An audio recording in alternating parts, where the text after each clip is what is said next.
You know, once the temperatures really begin to drop, your utility bills will start going up. I'm Danny Lipford with tips for today's homeowner. Stay tuned and we'll talk about some simple ways to keep them under control right after this.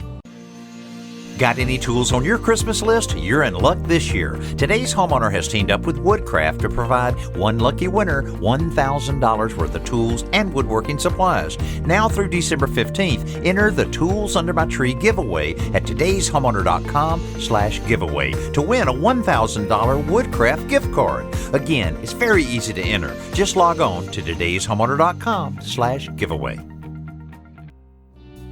We often talk about things like adding insulation to the attic and replacing drafty windows to make your home more energy efficient, but those things do take a little time and money.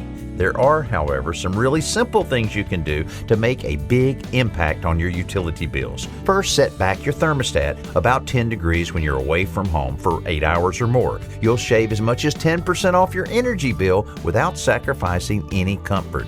Check the furnace filter and replace it if it's dirty. That dirt makes it work a lot harder to heat the house, so it's much less efficient. Finally, make sure that your south-facing windows aren't blocked so they can collect all of that free solar heat during the daylight hours. I'm Danny Lipford with tips for today's homeowner.